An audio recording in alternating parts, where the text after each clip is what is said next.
Hey, good afternoon to you. 507 here, News Talk 105.9 WMAL, where we're making sense of the news. On that Israel deal, some breaking news out of the White House. Jackie Heinrich at the Fox News Channel is saying that, remember, some concern whether or not Americans would be among the hostages released by Hamas. According to the White House today, on a background call that they did with reporters, they just said that two American hostages, Keith Siegel and Sagui Dekel-Chen, are set to be released by Hamas in the phase one aspect of the deal. That is big news. We were concerned no Americans would be released among the 33. Those two, at this moment, set to be released. That leaves one more. That's Eden Alexander. That's an American who is believed to be alive and in Hamas's unfortunate custody.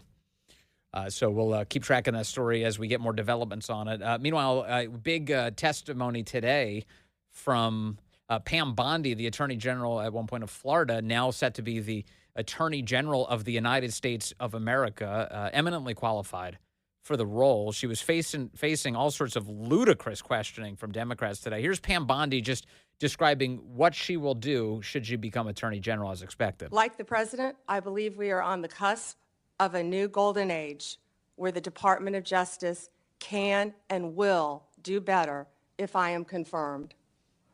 Lastly, and most importantly, if confirmed, I will fight every day to restore confidence and integrity to the Department of Justice and each of its components. The partisanship, the weaponization will be gone. America will have one tier of justice for all. Meanwhile, Democrats like Sheldon Whitehouse, said that, hey, we're worried you're going to weaponize the Department of Justice. And here's what that sounded like. And it would not be appropriate for a prosecutor to start with a name and look for a crime. It's a prosecutor's job to start with a crime and look for a name, correct? Senator, I think that is the whole problem with the weaponization that we have seen the last 4 years and what's been happening to Donald Trump. They targeted Donald Trump. They went after him, actually starting back in 2016. They targeted his campaign. They have launched countless investigations against him. That will not be the case if I am Attorney General. I will not politicize that office. I will not target people simply because of their political affiliation. Justice will be administered even-handedly throughout this country. A great response by Pam Bondi. Here to discuss that hearing today, Tom Fitton joins us again. He's the president of Judicial Watch and the author of A Republic Under Assault. Tom, great to have you back with us, sir. Vince, good to be with you. Thank you. And Pam Bondi, in that last piece of audio that we played, she did the right thing, I think.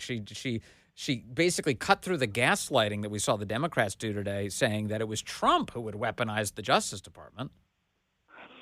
Yeah, talk about, kind of guilt showing through. I mean, they're worried that President Trump and his appointees will do what the Biden administration and the deep state had done for 8 years, which is illicitly target Trump, not because of anything he specifically did, but because of who he is.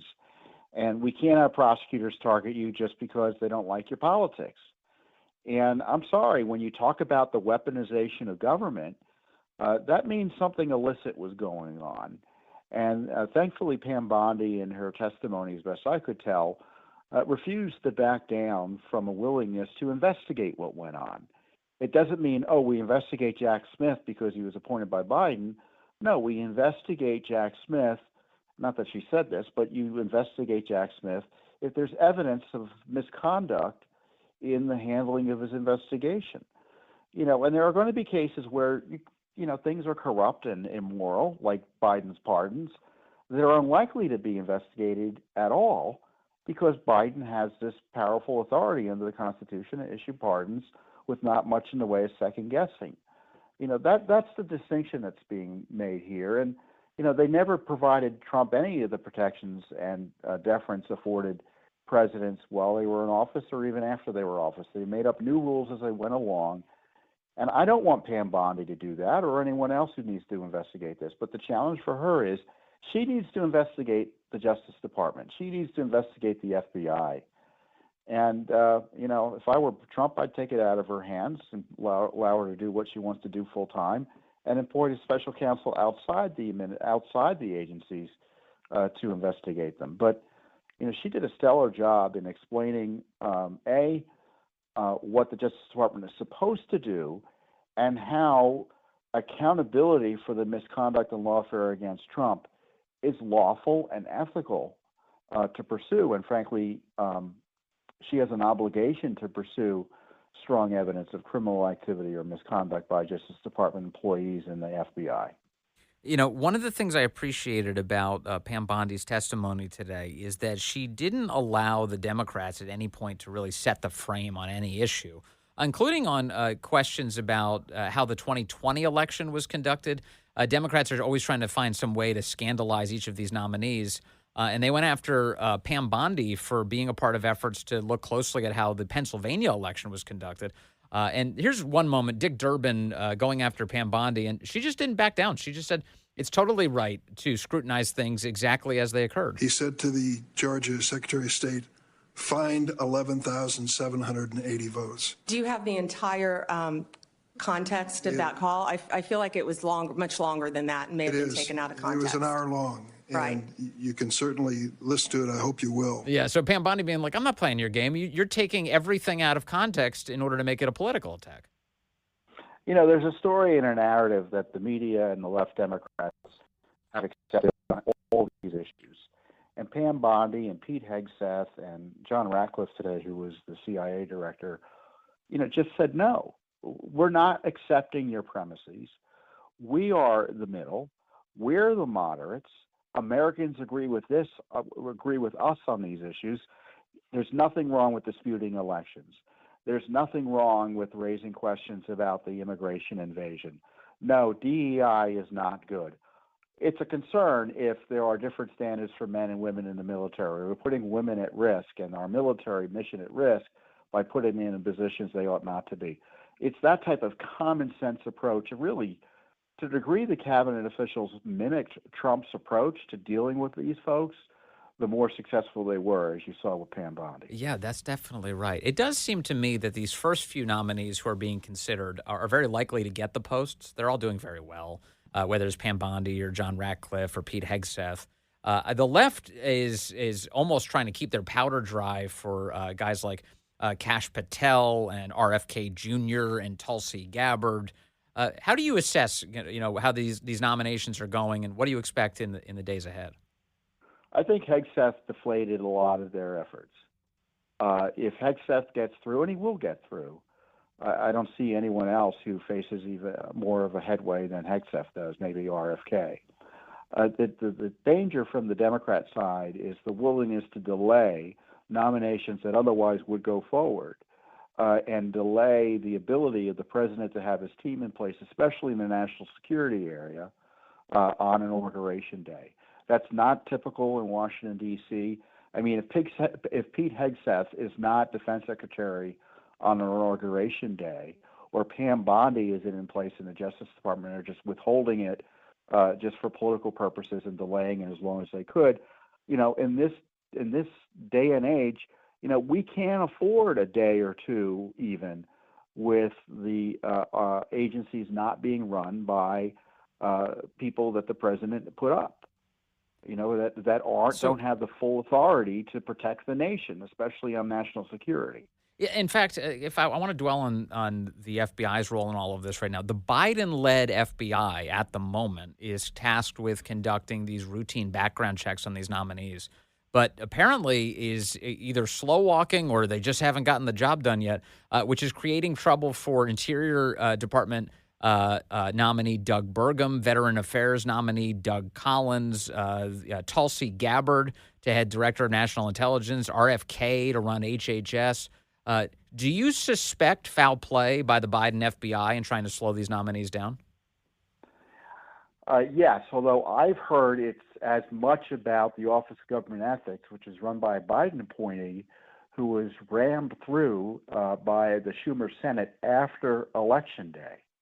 And the OGE, my understanding is, has been slow rolling records.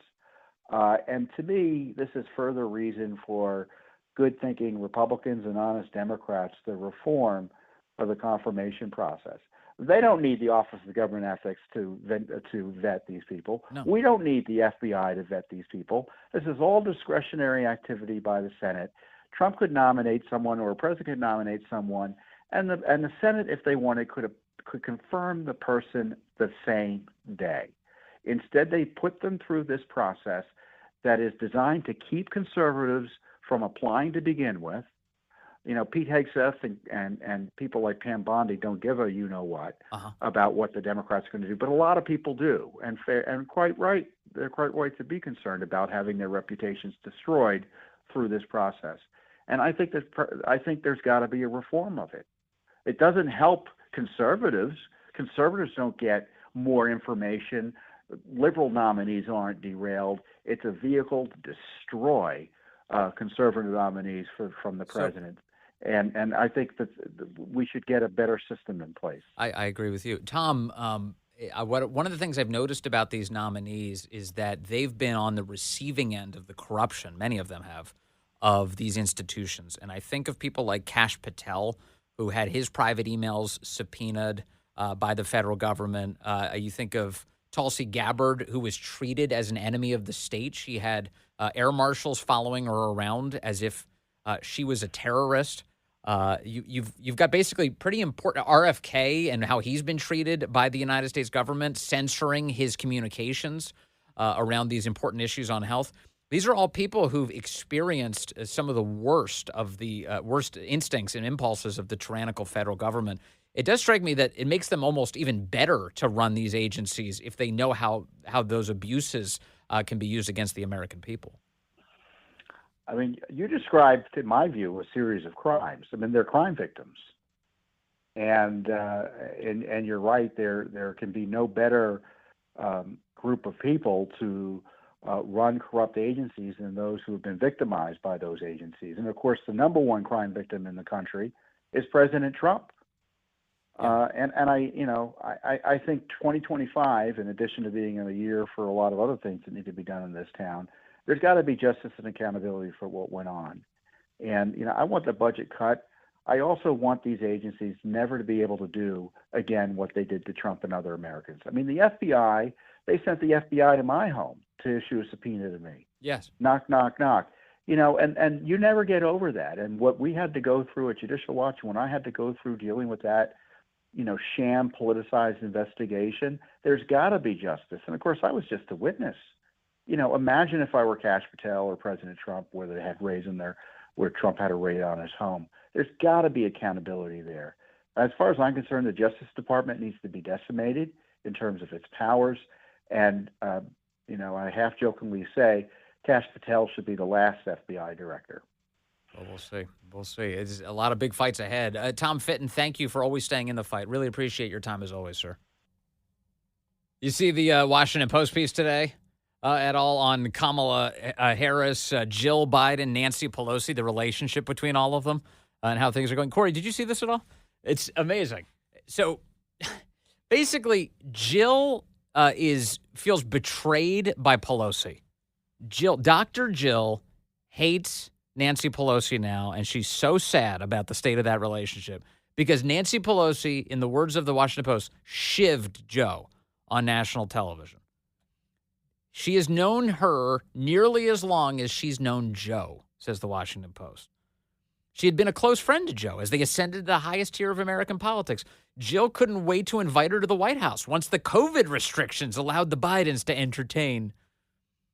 And then she went on MSNBC's Morning Joe in July of this last year with a shiv, says the Washington Post. Quote, "It's up to the president to decide if he's going to run," Pelosi said, even though Biden had already decided that he was staying in the race. Like I said, Jill says now, seated in the green room of the White House on the first Sunday of January, "I've been thinking a lot about relationships," she says. The Washington Post goes on, her face nearly pearlescent with lustrous foundation, betrays no particular emotion. She's holding a china cup, tea, with honey and lemon. Quote, "It's been on my mind a lot lately." And Jill pauses. "We were friends for 50 years. She's using your teacher's voice now. "It It was disappointing. Yeah. Jill is angry at Nancy Pelosi. Very angry. The betrayal as Pelosi stabbed her husband in the back. They say that she was angry at Kamala Harris for a long time for saying on a debate stage that Joe Biden is a big fat racist. But apparently they had buried the hatchet at some point, and so Jill was able to take to the campaign trail. They're probably lying about that, too. The hatchet's not buried. It's just another lie. You can never tell with these people. But I like this. In the closing days, that tea she's holding, she's starting to spill it. I love that. Let's get more of that. More postmortems on the Biden administration. Coming up, we had all of these confirmation hearings today. I want to play some of the great moments from them, as the people Trump has nominated are well-suited for the role, and they're a hell of a lot smarter than the Democrats who are trying to ruin it. Hey there. Good afternoon. 535 News Talk 105.9 WMAL, where we're making sense of the news. You can join us, 888-630-9625, 888-630 WMAL. President Trump's doing pretty well right now. His nominees are doing pretty well right now. Yesterday's first big contentious hearing involved Pete Hegseth, who is hoping to become the next Secretary of Defense. And that matter is all but settled now, thanks in no small part to Joni Ernst going through the motions. You know that she decided weeks ago that she was supporting Pete Hegseth, but she needed to at least pretend like she was deliberating on the subject. And then she came out last night on a radio show in Iowa, and she said this. And so he was adequately able to answer all of my questions. He pointed out the woke issues at the Pentagon. And I think we're at a point where now we can start moving forward. People know where he stands on these issues. Yep. So I felt it was a good hearing. I thought it was a good hearing for him. Does he have your vote? I am breaking news, Simon. I figured you would ask this. So, yes, I will be supporting President Trump's pick for Secretary of Defense, Pete Hegseth. Well, that's a big deal. Also a big deal, they have a British radio host in Iowa. What's going on there? That was right. That was a British accent. It sounded like it. Or maybe it's put on. Anyway, Pam Bondi was out today getting grilled by the Senate. And the Democrats, they were goobers today. As usual, Sheldon Whitehouse, always a goober, had that on display today. You have said that Department of Justice prosecutors will be prosecuted in the Trump administration. What Department of Justice prosecutors will be prosecuted and why? Why? I said that on TV. I said prosecutors will be prosecuted to finish the quote, if bad. Investigators will be investigated. You know, we all take an oath, Senator, to uphold the law. None of us are above the law. Let me give you a really good example of a bad lawyer within the Justice Department, a guy named Kleinsmith, who altered a FISA warrant, one of the most important things we can do in this country. So will everyone be held to an equal, fair system of justice if I am the next Attorney General? Absolutely. And no one is above the law. I mean, it's so brazen for Sheldon Whitehouse to say, who could possibly be prosecuted who's worked at the United States Department of Justice? Really? You'd like a list? We can do that if you'd like. Pam Bondi was right to bring up Kevin Kleinsmith because even the Biden administration has admitted that Kleinsmith was involved in altering important communications involving Carter Page in their effort to spy on him, defrauding the FISA court, which was a total abuse of power. And Kevin Kleinsmith, unfortunately, only received a wrist slap for that violation. But Pam Bondi, right to point that out, which is why Sheldon Whitehouse didn't come back to it. You know, it's like when you get them, and when you get them good, and everybody in the room knows they've been got, well, they just move on. They pretend it didn't happen. Of course, I played for you Sheldon Whitehouse saying it wouldn't be appropriate to just start with a name and then look for a crime, right? Very Soviet, right? And Pam Bondi pointed out, well, that's literally what you've been doing to Trump. That's exactly what you've been doing to Trump. Sheldon Whitehouse, again, unashamed, just moved on. A lot of stuff here. Pam Bondi was speaking to one of the good senators, Mike Lee, today, and it sounded like this. As Attorney General, how will you prevent the weaponization of the Department of Justice against Americans? And Senator, you just gave the classic example of what's been happening regarding the weaponization. Going after parents at a school board meeting has got to stop. Yes. For practicing your religion, sending informants into Catholic churches must stop. What about branding parents as domestic terrorists or trying to incarcerate one's political opponent as a sitting president of the United States? Will stop, must stop. Your Senator. One way to stop that would be to charge the people with crimes who've done that in the past. I'd like to see some of that. Who've violated laws like conspiracy against rights, or who have used their federal purchase to interfere in federal elections, which is also breaking the law. Maybe they should be charged for that. We'll see what Pam Bondi does in the role. Pam Bondi was also speaking today to Richard Blumenthal, who lied about going to Vietnam. Here he is. Can you say no to the President of the United States when he asks you to do something unethical or illegal? Senator, first, I need to clarify something that you said, that I have to sit up here and say these things. No, I don't. I sit up here and speak the truth. I'm not going to sit up here and say anything that I need to say to get confirmed by this body. I don't have to say anything. I will answer the questions to the best of my ability and honestly. Let me ask you. Good for her. Good for her. Saying, don't defame me. Don't tell me I'm just mouthing the lyrics. I'm saying exactly what I believe in. Let me start there. I don't know. I was watching this hearing today. Corey, did you feel like this, that she got more feisty as the time wore on? At first, she was kind of doing Pete Hegseth really maintained his composure yesterday. I thought he could have gotten into more fights with these guys and come out ahead. But he stayed patient throughout all of this. Pam Bondi, she had about enough of their crap today. And she started speaking up about it. Crazy Mazie Hirono, who somehow keeps popping up in all of these confirmation hearings. I think the Democrats are just playing a cruel trick on us.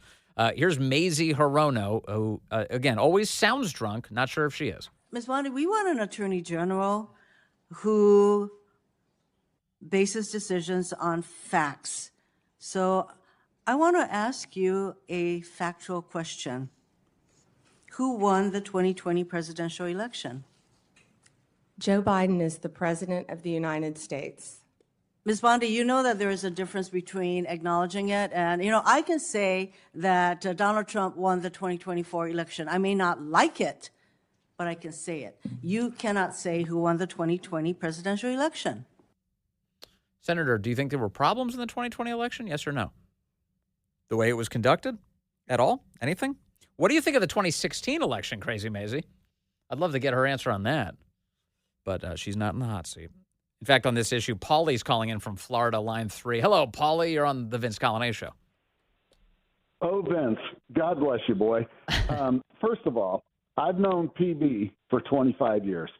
Really? And I don't know what these idiots thought they were doing coming up against the blonde bombshell with their nonsense. You've known. Hysterical. Let me. I just want to be really clear on the nature of your relationship. You've been aware of her for 25 years. You've been a supporter, or you know Pam Bondi. You have broken bread with Pam Bondi. I have been her biggest fan. I have been her biggest fan. I have attended her fundraisers. I supported her as a Florida Attorney General, and I have supported her in all of her support of Dare Hair. Got it. For the 6 years that he's had it. So your impression of Pam Bondi is that she can run circles around all of the idiots who were questioning her today. Did she not nuke white man? Yeah. Did she not nuke? Did she not? Adam Schiff has clearly not found a good defense attorney yet because nobody's willing to defend him. Yeah. And she left him in an obliterated mass of ash. Yes, she did. And this is the craziest thing. What I don't understand is why the Democrats have chose collective suicide over trying to change course and see if they can ever be there. Yesterday on X, I was out there rocking that I guess they're shooting for 34 seats in the Senate. Today, I think they're shooting for about 21. Mm-hmm. That's all I can figure. Yeah. Because this is the most self-destructive path I've ever seen in my entire life. I know. And you know what? Every fight deserves to be somewhat fair.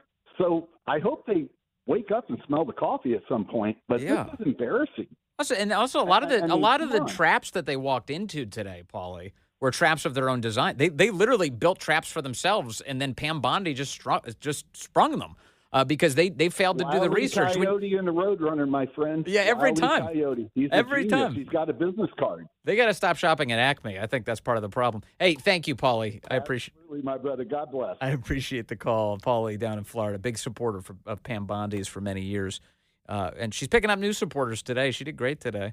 Let's see. Crazy Maisie also asked, what would you do if the president asked you to investigate his enemies, like Biden? I would like to know whether if the president suggests, hints, asks. What? That you as Attorney General should investigate.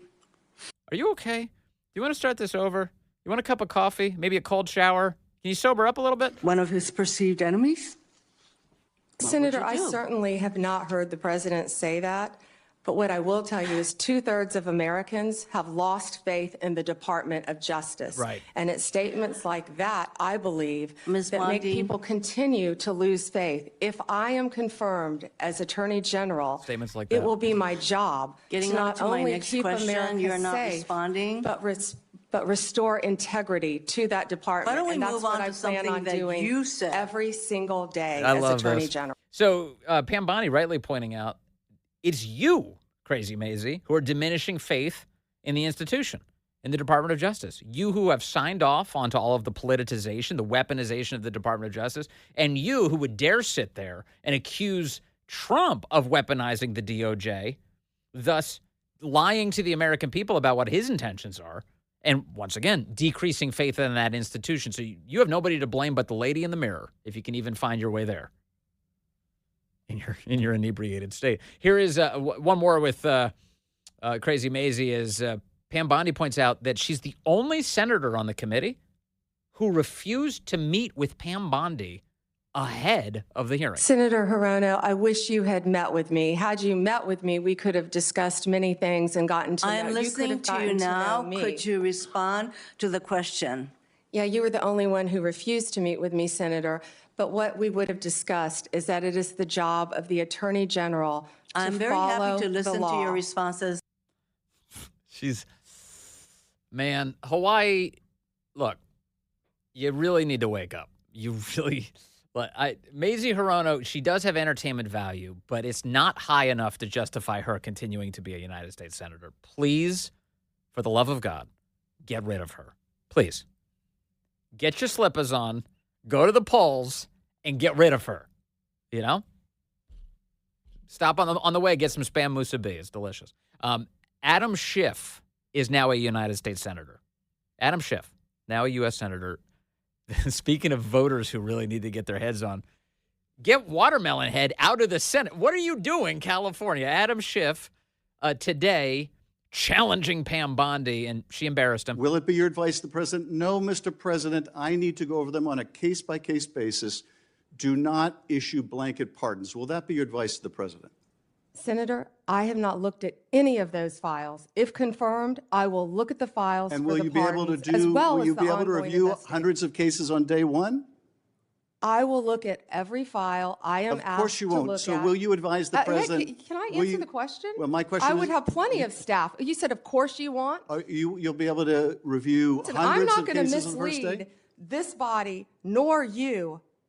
All right, let me ask another question. You don't want to answer that. Let me ask You were another question. censured by It will Congress, also- Senator, for it will comments just also- like this that it are will so also- reckless. I love her at that moment, especially. Hey, actually, now that I'm on the issue, you were censured by Congress for comments exactly like this that are so reckless, she says. Good for her. There's no planet where Adam Schiff is voting for her. It's not like he's on the fence right now. I gotta kick the tires here and figure out whether or not I can support her nomination. He's not gonna support her. He's a corrupt jerk. So she knows that. That's the calculus she's doing. So she turns around and says, You've already been censured for being a lunatic, and I just want to tell you, you're doing it again. You're doing it right now. There was another moment with Adam Schiff today as they start talking for some reason about Liz Cheney. Adam Schiff really wants to protect the Democrats' favorite Republican, Liz Cheney. I'm asking you, sitting here today, whether you are aware of a factual predicate to investigate Liz Cheney. Senator, no one Based has on asked what you me know. to investigate Liz Cheney. That is a The hypothetical. president has called for it publicly. You are aware of that, aren't you?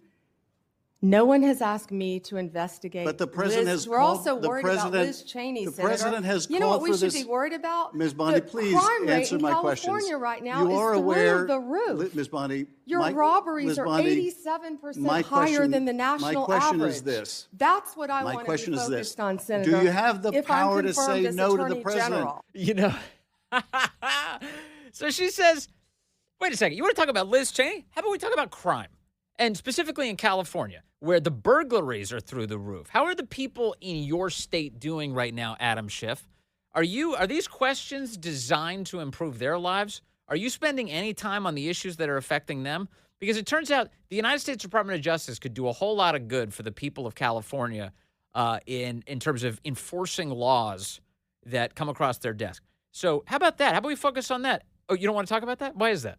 Why is that? Because you have never once demonstrated that you, as an elected official, can improve the lives of your constituents and somehow, keep ending up with all these great jobs. Now he's a United States Senator, Adam Schiff, asking some of the dumbest questions in the entire hearing, and I'm stacking him up against Crazy Maisie.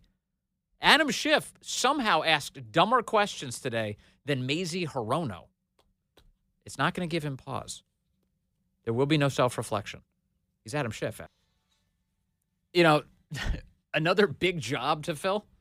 Senator Marco Rubio, Secretary of State nominee, was testifying today before the Senate. Now, he's got an advantage.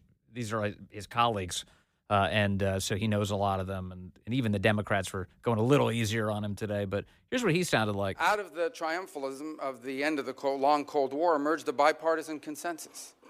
And this consensus was that we had reached the end of history, that all of the nations of the world would now become members of the democratic Western-led community, that a foreign policy that served the national interest could now be replaced by one that served the liberal world order, and that all mankind was now destined to abandon national sovereignty and national identity and would instead become one human family and citizens of the world. This wasn't just a fantasy. We now know it was a dangerous delusion. Here in America and in many of the advanced economies across the world, an almost religious commitment to free and unfettered trade at the expense of our national economy shrunk the middle class, left the working class in crisis, collapsed our industrial capacity, and has pushed critical supply chains into the hands of adversaries and of rivals.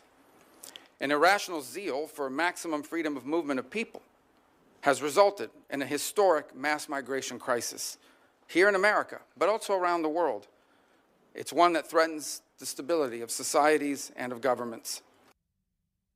Holy crap. Marco Rubio has done his homework. I am looking forward to Secretary of State Marco Rubio. That's going to be good. It'll be vastly better than bumbling Tony Blinken. Holy cow. Hey, the great one, Mark Levin, he's can't miss, and he's up next right here on WMAL.